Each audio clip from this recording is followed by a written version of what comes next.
and I am Israel. This is assignment 2.3. The media content I choose to cover today is the movie The Passion of the Christ. I first watched the movie back in high school of 2004, but it didn't resonate at all with me then. Fast forward some years later, and I had already been through a lot in my life. By 2015, I'd already landed myself in jail. I'd watched this movie again in a Bible study, and it hit home this time. By this time in my life, I'd already experienced what we call the glory of God. I had lost my father.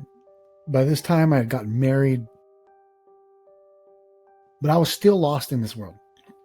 I had continued to make poor decisions within my marriage, and at that point, I felt low. I was becoming a man and was still trying to figure out my purpose in life.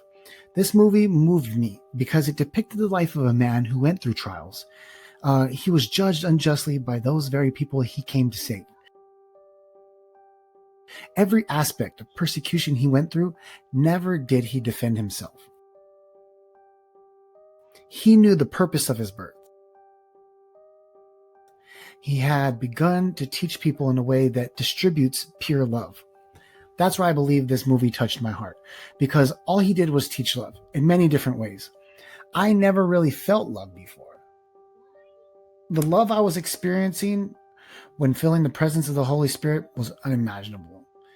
And to know that my whole upbringing in the streets, to being molested in the church as a child, poor decision making, the drugs, the gangs, none of it defines who I become in the future, or better yet, the purpose of my birth. I believe we all have a very important purpose, not to die and rise again.